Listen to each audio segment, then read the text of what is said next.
पूर्व मंत्री और औरत बी विधायक प्रभु बी चौहान ने बेलगाम सत्र में बीदर कमलनगर राष्ट्रीय राजमार्ग 50 के खराब काम को लेकर सवाल उठाया है। काम करने वाले अधिकारियों और ठेकेदारों पर गाज गिरी है और लोक निर्माण मंत्री से व्यक्तिगत दौरे की मांग की है। उन्होंने कहा कि खराब कार्य होने के कारण सड़क पर कई गड्ढे हो गए हैं और वाहन चालकों को आवागमन में परेशानी हो रही है। वाहन दुर्घटनाओं में जनता की जान जा रही है। अधिकारियों ने सरकार का ध्यान आकृष्ट कराया है कि ठेकेदारों ने सरकार का पैसा बर्बाद 2018 में शुरू हुआ। यह काम पूरी तरह से घट गया है और लगातार हादसे हो रहे हैं। अब तक 300 से ज्यादा हादसे हो चुके हैं। 130 से ज्यादा लोगों की मौत हो गई है और 500 से ज्यादा लोग घायल हो गए हैं और मामला भी दर्ज किया गया है। इसलिए मंत्री को स्वयं जाकर कार्य का अवलोकन करना चाहिए। उन्होंने संबंधित अधिकारियों को निलंबित करने और ठेकेदारों को काली सूची में डालने की मांग की है। और आज से केमी न्यूज के लिए संवाददाता अलीम पाशा की रिपोर्ट। ಚುಕ್ಕಾಗೊಟ್ಟಿನ ಸಂಖ್ಯೆ 9 ಮಾನ್ಯ ಲೋಕೋಪಯೋಗಿ ಸಚಿವರಿಗೆ ಕೇಳಬಯಸುತ್ತೇನೆ. ಸನ್ಮಾನ್ಯ ಅಧ್ಯಕ್ಷರಿಗೆ ಸನ್ಮಾನ್ಯ ಸದಸ್ಯರಿಗೆ ಉತ್ತರವನ್ನು ಒದಗಿಸಲಾಗಿದೆ. ಸನ್ಮಾನ್ಯ ಸಭಾಧ್ಯಕ್ಷರೇ, ಬಹಳ ಗಂಭೀರ ನಮ್ಮ ಸಮಸ್ಯೆ ಆಗಿದೆ ಸಭಾಧ್ಯಕ್ಷರೇ. ಬೀದರ್ ಟು ಕಮಾನಗರ್ NH 50 ರಸ್ತೆ ಬಹಳ ಕಳಪೆ ಆಗಿದೆ ಸಭಾಧ್ಯಕ್ಷರೇ. 319 ಕೋಟಿ ವೆಚ್ಚದಲ್ಲಿ ಕಾಮಗಾರಿ ಆಗ್ತಾ ಇದೆ ಸಭಾಧ್ಯಕ್ಷರೇ. ಈ ಕಾಮಗಾರಿ ಪಟೇಲ್ ಗುತ್ತಿಗೆದಾರರಿಗೆ ಇವರಿಗೆ ಆಗಿದೆ ಸಭಾಧ್ಯಕ್ಷರೇ.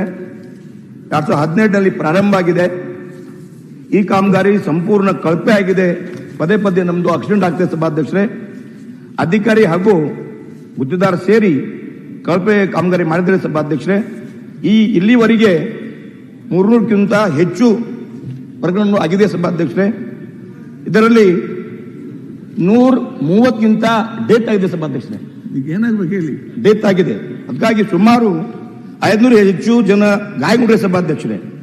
ನಮ್ಮ ಮಾನ್ಯ ಮುಖಾಂತರ ಸಭಾಧ್ಯಕ್ಷರೇ ವಿನಂತಿ ಮಾಡ್ತಾ ಇದ್ದೀನಿ, ನಾವು ಸ್ವಂತ ಬರಬೇಕು, ಆಮೇಲೆ ಎಲ್ಲ ವಿಸಿಟ್ ಮಾಡಬೇಕು, ಉನ್ನತ ಮಟ್ಟ ತನಿಖೆ ಆಗಬೇಕು. ನೋಡ್ರಿ ಸಭಾಧ್ಯಕ್ಷರೇ, ವಿಜಯವಾಣಿ ಪೇಪರ್ ನಲ್ಲಿ ಬಂದಿದೆ, ಆಮೇಲೆ ಪ್ರಜಾವಾಣಿ ಪೇಪರ್ ಬಂದಿದೆ, ಎಲ್ಲಾ ಪೇಪರ್ ಬಂದಿದೆ, ಎಲ್ಲಾ ಟಿವಿ 9, ಪಬ್ಲಿಕ್, ಸೋರ್ಣ ಎಲ್ಲ ಬಂದಿದೆ. ಒಂದು ಅವಕಾಶ ಕೊಡಿ ಸಭಾಧ್ಯಕ್ಷರೇ. ಒಂದು FIR ಕೂಡ ಆಗಿದೆ ಸಭಾಧ್ಯಕ್ಷ, FIR ಕೂಡ ಆಗಿದೆ. ಆಮೇಲೆ ನೋಡಿ ಸಭಾಧ್ಯಕ್ಷರೇ, ರೋಡ್ ಪರಿಸ್ಥಿತಿ ಸಭಾಧ್ಯಕ್ಷರೇ, ರೋಡಿನ ಪರಿಸ್ಥಿತಿ ಗಂಭೀರ ಆಗಿದೆ ಸಭಾಧ್ಯಕ್ಷರೇ. 400 ಕೋಟಿ ವೆಚ್ಚದಲ್ಲಿ ಕಾಂಟ್ರಾಕ್ಟರ್ ಮತ್ತು ಅಧಿಕಾರಿ ಸೇರಿ ಪೂರ್ತಿ ಲೂಟಿ ಮಾಡಿದ ಸಭಾಧ್ಯಕ್ಷರೇ. ವಿನಂತಿ ಇದೆ, ತಾವು ನಮ್ಮ ಕಾಲೇಜ್ ಬರಬೇಕು, ವಿಸಿಟ್ ಮಾಡಬೇಕು, ಉನ್ನತ ಆಯ್ತು. ನೀವು ಸೀನಿಯರ್ ಮೆಂಬರ್ ಯಾಕಂದ್ರೆ ಸಭಾಧ್ಯಕ್ಷರೇ ತಾವು ನೋಡ್ರಿ ಸಭಾಧ್ಯಕ್ಷರೇ, ತಾವು ನೋಡ್ರಿ ಆಯ್ತು. ಮಂತ್ರಿಗಳ ಉತ್ತರ ನೋಡ್ರಿ. 30 ಸೆಕೆಂಡ್ ಮಾತಾಡ್ತೀನಿ.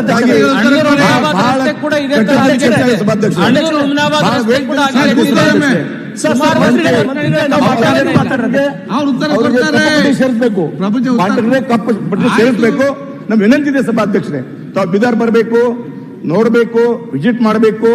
ಅಧಿಕಾರಿ ಮತ್ತು ಕಾಂಟ್ರಾಕ್ಟ್ ಸೇರಿ ಅವರಿಗೆ ಪೂರ ಕಲ್ಪಿ ಲೂಟಿ ಮಾಡಿದ್ದಾರೆ, ಲೂಟಿ ಆಗಿದ್ದಾರೆ. 400 ಕೋಟಿ ಸರ್ಕಾರದ ಹಣ ಹಾಳಾಗಿದ್ದಾರೆ.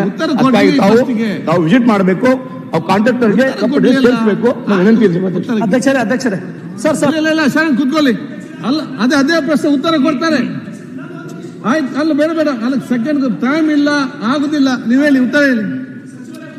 ಉತ್ತರ ಹೇಳಿ ಸಚಿವರೇ, ನೀವು ಉತ್ತರ ಟೈಮ್ ಇಲ್ಲ ಇಲ್ಲಿ. ಆಯ್ತು, ಉತ್ತರ ಕೊಡ್ತಾರೆ. ನೀವು ಪ್ರಶ್ನೆ ಕೇಳಿ, ನಿಮ್ಗೆ ಉತ್ತರ ಕೊಡ್ತಾರೆ. ಸನ್ಮಾನ್ಯ ಅಧ್ಯಕ್ಷರೇ, ಕಳಪೆ ಕಾಮಗಾರಿ ಅಂತೂ ನಿಜ ಅದರಲ್ಲಿ ಆಗಿದೆ. ಸೊ ಇನ್ನೂ ಅವ್ರ ಅವಧಿ ಇರೋದ್ರಿಂದ ಅವ್ರಿಗೆ ಜನವರಿ 25ಕ್ಕೆ ಅದು ಮತ್ತೆ ಮರು ನಿರ್ಮಾಣ ಮಾಡ್ತಾರಂತ ಹೇಳಿದ್ದಾರೆ. ಈಗಾಗಲೇ ಕೆಲಸ ಪ್ರಾರಂಭ ಆಗಿ ತಮ್ಮ ಕೂಡ ಆ ಪಿಕ್ಚರ್ ಇದೆ, ನನ್ನ ಕಣ್ಣು ಕೂಡ ಇದೆ. ನೀವು ಹೇಳ್ದಂಗೆ ಜನವರಿ 25ರಲ್ಲಿ ಅದು ಮಾಡಿಕೊಡುವಂಥ ಪ್ರಯತ್ನ ಮಾಡ್ತೀವಿ. ನೀವು ಹೇಳ್ದಂಗೆ ಅದು ಅವ್ರ ಮ್ಯಾಗೆ ಆಕ್ಷೇಪ ತಗೊಳ್ಳಿಕ್ಕೆ ಅವಕಾಶ ಇದ್ದರೆ ಕಾನೂನಲ್ಲಿ ಖಂಡಿತವಾಗಿ ಅಧಿಕಾರಿಗಳಿರ್ಬೋದು ಅಥವಾ ಗುತ್ತಿಗೆದಾರ ಮೇಲೆ ತೆಗೆದುಕೊಳ್ಳಿಕ್ಕೆ ನಾನು ಚರ್ಚೆ ಮಾಡಿ ಕ್ರಮ ಕೈಗೊಳ್ತೀನಿ. ಖಂಡಿತ ಬರ್ತೀನಿ. ವಿಸಿಟ್ ಮಾಡಬೇಕು, ನಮ್ಗೆ ವಿನಂತಿ ಇದೆ ಸಭಾಧ್ಯಕ್ಷರೇ. ಇದರ ಬಗ್ಗೆ ತನಿಖೆ ಮಾಡಿ, ಕಳಪೆ ಆಗಿದೆ, ಕಠಿಣವಾದ ಯಾರೇ ಆಗಲಿ ಕಠಿಣ ಕ್ರಮ ತಗೊಳ್ಳಿ. ಆಗಿದೆ ನಿಜ, ಅದರಲ್ಲಿ ಪ್ರಶ್ನೆ ಇಲ್ಲ. ಸೇರಿಸಬೇಕು, ಅಧಿಕಾರಿಗೆ ಸಸ್ಪೆಂಡ್ ಮಾಡಬೇಕು, ನಮ್ಮ ವಿನಂತಿ ಇದೆ ಸಭಾಧ್ಯಕ್ಷರೇ. ಬರ್ತೀನಿ ಸ್ಥಳಕ್ಕೆ ನಾನು ಸರ್ ವೆಂಕಟ ಶಿವರೆಡ್ಡಿ ಸರ್ ಅದು ರಿಪೇರಿನೇ ಮಾಡ್ಲಕ್ಕೆ ಹೇಳಿ ಸರ್.